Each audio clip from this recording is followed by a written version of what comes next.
안녕하십니까. 심리다 LBC 소장 임철웅입니다. 오늘은 나는 솔로 65화에서 영수님하고 정숙님이 데이트를 한 장면을 가지고 얘기를 좀 해볼게요. 이 두 사람의 얘기는 다음 주에도 이어질 것 같은데 일단 여기까지 이야기를 가지고 풀어보도록 하겠습니다. 정숙 씨는 여기 있는 여자 출연자들 사이에서 상당히 인망이 있는 맏언니고, 영수 씨는 그 여자 출연자들이 좋게 보고 있는 인물이죠. 근데 약간 맹점이, 여자 출연자들이 영수님을 좋게 보는 거는 이성으로서 가능성을 배제하고 보기 때문에 좋게 보이는 면이 있긴 하거든요. 그래서 이성으로서의 영수 씨가 과연 어떨 건가는 이제 정숙 씨의 판단에 달린 거죠. 그건 아직은 이제 아무도 모르는 상황이었던 거죠. 그래서 두 사람은 원래는 이제 식사 데이트를 하려고 했는데, 그 이제 보통 식당이 11시 반에 열잖아요. 그래서 이제 10시에 나가서 카페를 들려서 얘기를 하다가 이제 밥을 먹으러 갑니다. 근데 그러면 카페에서의 시간이 이동 거리를 빼도 1시간 정도, 1시간 넘게 그렇게 시간이 있었던 건데, 그때 두 사람의 대화에서 물론 많은 부분이 편집됐겠지만 가장 중요하고 시청자들에게 보여주고 싶었던 부분이 영수 씨의 경험 부족 부분이었어요. 그게 약간 좀 불안 요소죠. 누구 입장에서 불안 요소인지는 모르겠지만 제가 두 사람이 간 카페는 마방 카페래요.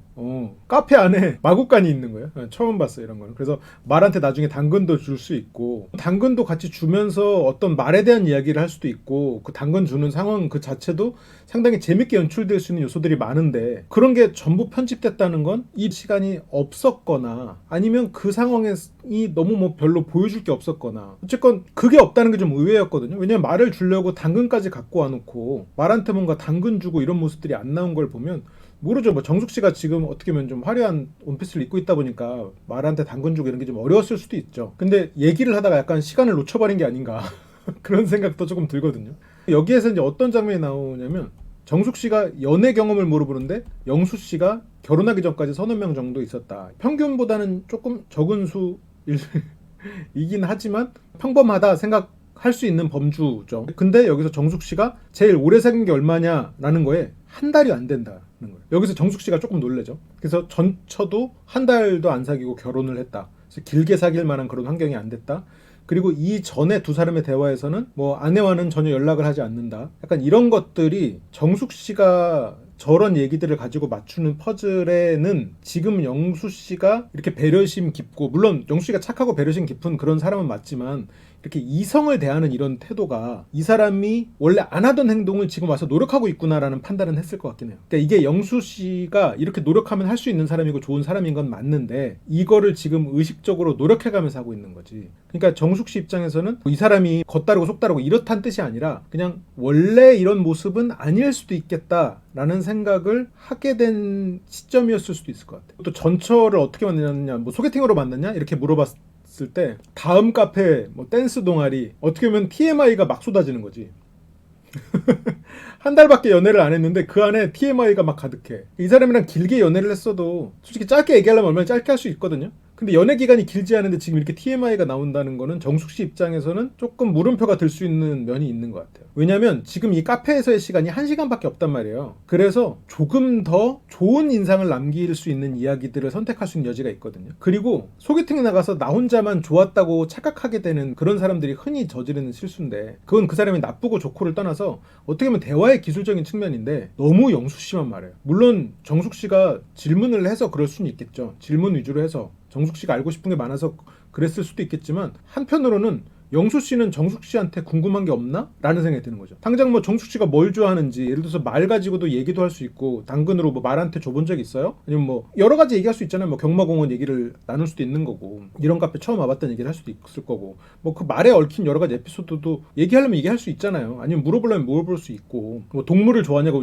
얘기를 물어볼 수도 있고, 그러면서 자연스럽게 뭐 키우는 동물에 대한 얘기를 할 수도 있고, 옛날에 키웠던 동물 얘기를 할 수도 있고, 뭐 다양한 얘기를 할 수 있단 말이에요. 그리고 둘 다 자식을 키우고 있으니까 뭐 아이들이 동물 키우고 싶다는 얘기는 안 했어요. 만약 동물을 안 키우고 있다면 동물 키우고 싶다는 얘기는 안 해봤어요. 예를 들면 정숙 씨가 키우는 아이들에 대한 얘기를 할 수도 있고, 뭐 첫 아들이 군대를 간다 뭐 이런 일을 했었으니까 그거에 대한 질문을 해볼 수도 있을 거고, 실은 소재가 무궁무진한 어떻게 보면 그런 지금 커플이란 말이에요. 정숙 씨에 얼마든지 정숙 씨가 다른 데서 하지 못하는 얘기를 영수 씨한테는 할 수 있도록 만들 수가 있어요. 근데 지금 영수 씨가 자기 전처와 만난 그 얘기를 TMI까지 곁들이면서 이 귀중한 카페에서의 1시간 동안 얘기를 하고 있다고요. 식당은 심지어 시끄러워. 그리고 먹어야 돼요. 그러면 지금 여기에서 분위기를 어떻게 잡느냐가 이날 데이트에서 굉장히 중요한 포인트인데, 여기에서 나오는 소재가 너무 영수 씨한테 치중돼 있다. 그리고 전처와의 그런 만남, 이런 게 너무 아쉽다는 거죠. 조금 차라리 가벼운 얘기를 해도 이 주변의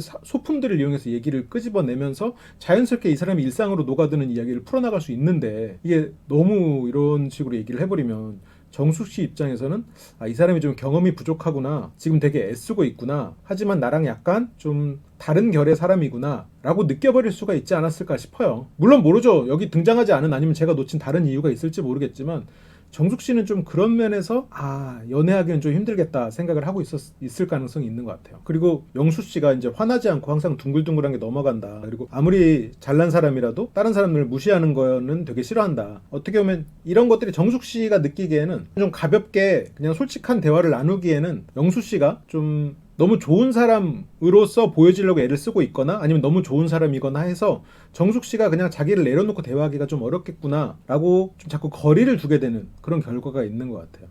그러니까 정숙 씨 안에는 소녀도 있고 숙녀도 있잖아요. 모든 사람이 그래요. 내 안에는 어린이도 있고 어른도 있어요. 그 두 명을 다 즐겁게 해줄 수 있으면 그 사람의 마음을 얻을 수 있다고 하더라고요. 그런데 이 둘 중에 누가 만족했을까? 둘 다 쉽지 않았을 것 같아.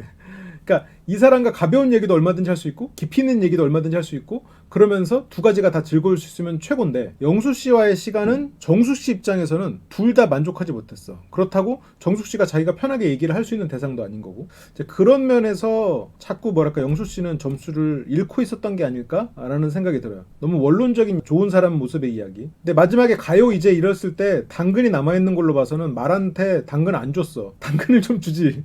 너무 아쉬워.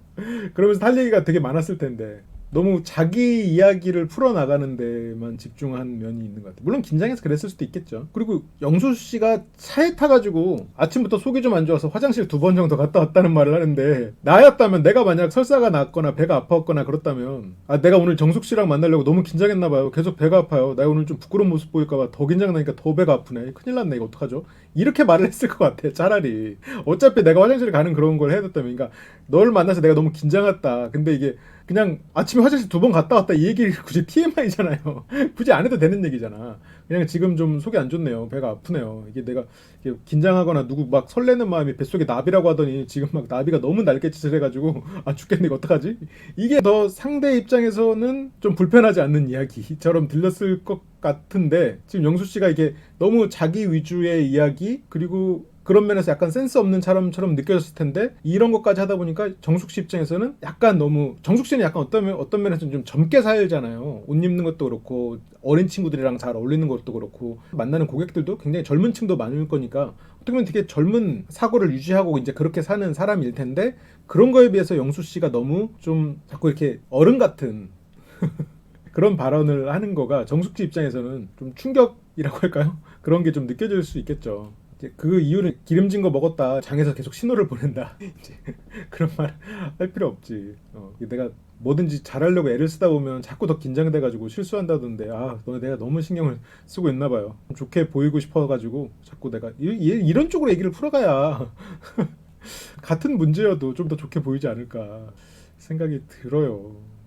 드는데, 물론 뭐 어쨌든 일어난 일이니까. 근데 여기서 이제 영수 씨가 그 첫 등장에서도 영우 씨와 이야기를 할 때도 영수 씨가 굉장히 이런 지식이 많으신 분이더라고요. 알아보는 것도 좋아할 거고 얘기하는 것도 좋아하고 이렇게 다방면에 또 지식이 있는 그런 분이셔가지고 원래 얘기하는 걸 좀 좋아하시는 분인 것 같기도 하고, 이제 그래서 또 정숙 씨에게 이런저런 얘기를 좀 들려주고 싶은 마음에서 몸에 굉장히 관심이 많아서 예전에 검도를 했다, 한 10년 정도 했다, 혈자리나 이런 걸 안다. 그래서 운동할 때는 이렇게 몸 운동도 좋지만 장 같은 건 운동하는 법이 따로 있다. 그래서 그러면 확실히 장이 좋아진다. 그래서 마사지 하는 것도 따로 있고, 나중에 기회 되면 해주고 싶고. 그래서 근데 이렇게 기회 되면 해주고 싶다 이런 것보다도 여기서 그냥 이렇게 설레서 막 가슴이 두근두근 하고 이럴 때는 이런 거 없애는 방법이 있어요. 뭔 줄 알아요? 그러면서 얘기를 하면 되지. 그럼 뭔데요? 하면은 실은 여기를 이렇게 순서대로 이렇게, 물론 저는 몰라요. 그래서 이렇게 해서 하면 돼요. 여기는 좀 도움이 필요하니까 여기 좀 꾹 눌러주고 있어봐요. 두 군데를 동시에 눌러야 되니까. 이렇게 하면 어떤 돼가지고 기분이 딱 좋아지거든요. 나중에 혹시 긴장되거나 이럴 때도 한번 써봐요. 다른 데도 이런 효과가 있어요. 이렇게 하면서 자연스럽게 그 얘기를 풀어나가야 되는데, 이게 아니라 그냥 내가 검도 10년 했어요? 혈자리 이런 거 잘 알아요? 이러면은 실은 의미 없지. 내가 그냥 쭉 늘어놓기보다는 이렇게 얘기하면서 상대가 물어보게 하고 궁금하게 하고 이러면서 같이 얘기를 가는 건데 이것도 아니고 그냥 쭉 가니까 이제 상대 입장에서는 그렇군요. 네. 이렇게 돼버리는 거죠. 그래서 영수 씨가 내가 또 생각한 게 이러면서 마사지숍 같은 데 가서 이제 편하게 릴렉스하고 오는 것도 좋겠다. 물론 뭐 그것도 나쁘지 않은 생각일 수였겠지만 이제 정수 씨 입장에서는 이제 뭐 다 나온다는 게 민망하다. 그러니까 이런 것들도 약간 정숙 씨가 영수 씨가 약간 이런 데 있어서 좀 경험이 좀 부족하구나라고 머릿속에 있으니까 이제 그런 부분은 아니 그런 건 안 돼요. 여자는 그런 거 못 해요. 약간 이런 식으로 말한 게 아닌가 싶긴 하거든요. 그러니까 이게 분위기가 아무리 좋은 것 같아도 이 말하는 양이 어느 한쪽에 지금 8, 90%가 쏠리고 있다 그러면 이건 분위기가 좋은 게 아니에요. 대화가 안 끊기는 게 중요한 게 아니에요. 뭐 아시겠지만 대화는 지금 그러고 보니까 나는 말을 100% 하고 앉았네. 그러니까 이런 경우가 아니라면 대화는 못해도 6대 4 정도로는 가야지 이게 한쪽에 70% 이상을 조명하기 시작한다? 이거 문제가 있는 거예요. 이 사람한테 뭔가 얘기를 듣고 싶거나 상담을 받는 거면 또 모르지. 지금 이 상황은 지금 영수 씨가 95% 정도 말하고 있단 말이에요. 그러면서 이제 식당에 도착을 합니다. 그리고 정숙 씨와 영수 씨가 같이 화장실을 갔다가 영수 씨가 좀 오래 걸리는 바람에 정숙 씨가 혼자 앉아 있죠. 근데 제작진하고는 웃으면서 농담을 해요. 오래 걸리신다 이러면서. 근데 영수 씨와 대화를 할 때는 그런 웃음이 안 나오거든요. 그리고 뒤에서 이제 고기를 먹으면서 두 분이 대화를 할 때는 살짝 대화에서 오해가 쌓였는데 대세에 영향을 미칠 정도의 오해는 아니에요. 근데 영수 씨가 다른 사람이랑 데이트권 써서 갔으면 나는 데이트권 안 쓰려고 했어. 그런데 이제 정숙 씨가 나랑 상철님이랑 데이트해서 갔으면 안 쓰려고 했다고요? 라고 다시 묻거든요. 그러니까 영수님은 정숙 씨가 다른 사람하고 데이트를 했으면 영수님은 정숙님이 아닌 다른 사람을 골라야 된다고 생각하고 있었던 것 같아요. 그런데 모르겠어요. 그게 룰인지는 모르겠지만 이게 제가 9시즌이나 이런 걸 봤을 때 한 사람을 두 명이 선택하면 오전 오후 이렇게 해서 두 번 데이트를 하더라고요. 그러니까 정숙 씨도 아마 그렇게 생각하고 있었을 것 같아요. 그러니까 상철님이 아무리 나를 선택했다 한들 나를 좋아한다면 나를 선택해야 되는 거 아니야? 가 정숙님의 생각이었을 것 같고 영수님은 내가 다른 사람하고 나는 데이트할 마음이 없어요. 난 당신밖에 없어요. 라는 마음으로 지금 말을 한 거거든요. 근데 이제 정숙 씨는 약간 상철 씨한테도 그 부분 때문에 약간 상처를 받았잖아요. 내가 지금 다른 사람과 어떻게 보면 영수 씨가 나한테 그런 대시를 했던 것 때문에 상철 씨가 나를 오해하고 이 사람과 관계가 끝났다라고 생각을 하고 있단 말이에요. 물론 그게 전부는 아니지만 근데 영수 씨도 지금 그런 비슷한 뉘앙스로 말을 한다고 정숙 씨는 느낀 것 같아요. 그래서 순간적으로 조금 실망하는 표정이 나오거든요. 입술이 삐죽 나오면서. 그래서 이게 내 성격인가 봐요. 여자분을 만나면 오직 한 여자만 봐요. 그러면서 정숙 씨도 바람핀 적이 없냐고 물어보는데 근데 소재 자체가 그러니까 이거는 그냥 당연하게 깔고 가야 되는 이야기를 진지하게 계속 하다 보니까 실은 더 좋은 얘기 할 거 많잖아요. 뭐 취미도 있고 아니면 그러니까 한 여자를 본다는 그 마음은 좋은데 그 한 여자를 즐겁게 하는 방법이 한 여자를 보는 거는 실은 영수 씨가 저거를 굳이 어필하지 않아도 자연스럽게 묻어날 텐데 지금 약간 영수 씨가 좀 조급한 마음이 있을 것 같아요. 아까 차에서도 분위기가 별로 안 좋았고 여기에서도 정숙 씨가 약간 좀 다운돼 있는 것 같으니까 좀 조급한 마음에 나는 이런 장점이 있다고 좀 어필을 하고 있는 것 같은데 그게 지금 정숙 씨가 바라는 부분이 오히려 아닐 수도 있을 것 같아. 그러니까 정숙 씨가 영수 씨에 대해서 오해를 하는 걸 수도 있겠죠. 근데 영수 씨가 좀 이성에 대한 경험이 없고 그러다 보니까 나와는 조금 이런 경험치의 차이가 있다 보니까 그렇게 즐겁게 막 관계를 맺기에는 너무 좀 결이 다른 상황은 아닐까? 그런 지금 생각을 하고 있는 상황에서 너무 이렇게 또 진지한 쪽으로만 얘기를 해버리니까 정숙 씨 입장에서 좀 부담이 되고 있는 건 아닐까? 근데 이 두 사람의 데이트 장면이 너무 짧긴 해요 지금.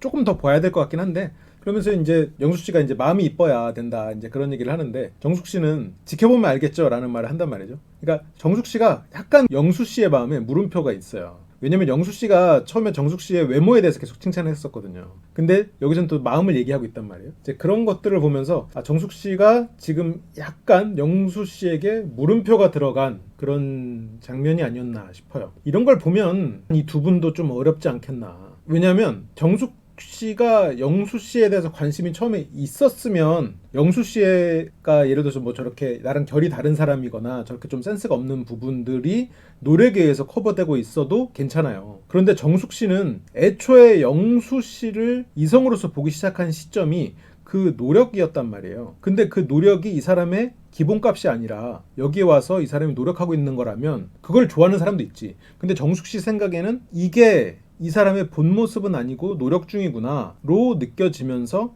좀 힘들 수도 있겠다. 나와는 그런 생각을 갖고 있는 건 아닐까라고 의심은 좀 됩니다. 그래서 좀 두 사람의 관계가 조금 영수 씨의 노력과 영수 씨가 가진 장점들에 비해서 좀 순탄하지는 않을 수도 있겠다라는 생각이 들어요. 근데 그렇게 따지면 이제 정숙 씨는 대안이 없는 상황이 돼버리죠. 영수 씨도 대안이 없는 상황이 돼버리죠. 그런데 또 솔로 나라에서 이렇게 대안이 없는 상태로 끝까지 가는 거는 어떻게 보면 굉장히 조급한 마음이 들 것 같아요. 그리고 스스로 약간 패배감이 느껴질 수도 있고 이 솔로 나라 안에서 그런 느낌 들 수 있을 것 같아요. 그런 걸 생각하면 이렇게 그냥 제가 두 분은 안 될 것 같은데 약간 이렇게 단정 짓긴 좀 무리가 있고, 근데 그렇지만 이 두 분은 충분히 자기 자신들의 매력에 대해서 방송을 통해서 많은 사람들에게 보여줬으니까 그거를 통해서 자신들하고 더 잘 맞는, 상황적으로나 성격적으로나 그런 사람들을 만나보는 게 두 분한테 더 적합한 그런 선택지가 아닌가 그런 생각이 좀 듭니다.